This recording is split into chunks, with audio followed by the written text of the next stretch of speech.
In this video, I will show you how to download DirectX 12. This should be a quick and easy tutorial to follow, but before we do continue, please consider leaving a like on the video and also subscribing to the channel. I really do appreciate it. Now, DirectX is generally going to be installed as part of Windows Update, so what you can do from your desktop is if you come down to your search box in the taskbar at the bottom, in here you want to type settings and then open up settings underneath best match.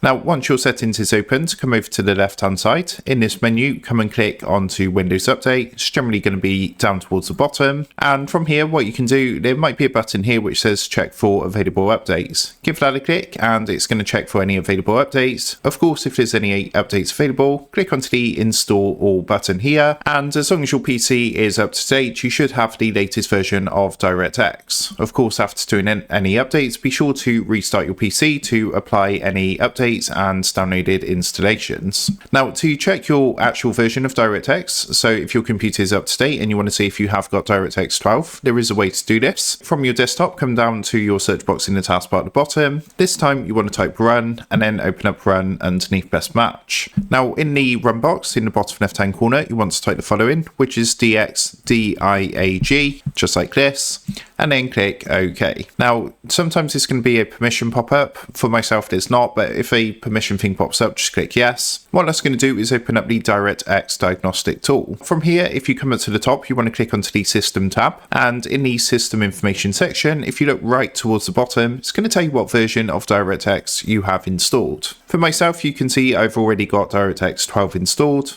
and if your computer is up to date, then you should also have DirectX 12. Now, if you've checked this and your computer is up to date and you still have something like DirectX 11 showing, then what you're going to want to do is install this manually. To install DirectX 12 manually, if you go ahead, just close this down for now, there's DXDiag, and what you want to do is open up a new internet browser. You can use any browser to do this, but what you want to do is come across to google.com and use the Google search box to search for DirectX Web Installer. Then what you can do is click onto the top result, so this one at the very top, and that's going to take you to the official download website. Now from here, just select your language from the drop-down box and then click the blue download button. What that's going to do is download this into your downloads folder. What you can then do is click and run through the steps to install DirectX onto your PC. So you're going to have a window like this, and all you want to do is accept the terms for the agreement, click onto next. On the next screen, make sure to untick this box here where it says install a Bing bar, unless you do want to install that, but you don't have to, and then click next to install DirectX. So it's just going to take a minute or two to run through, and make sure you do have the latest version of DirectX installed. Once it's finished, you're going to get a installation complete window. Just click on to finish from here, and what you can now do is open back the DXDiag tool. So come back down to your search box in the taskbar at the bottom, type run, open up run, and then type DXDIAG, click OK, and you can now check to see if you have DirectX 12,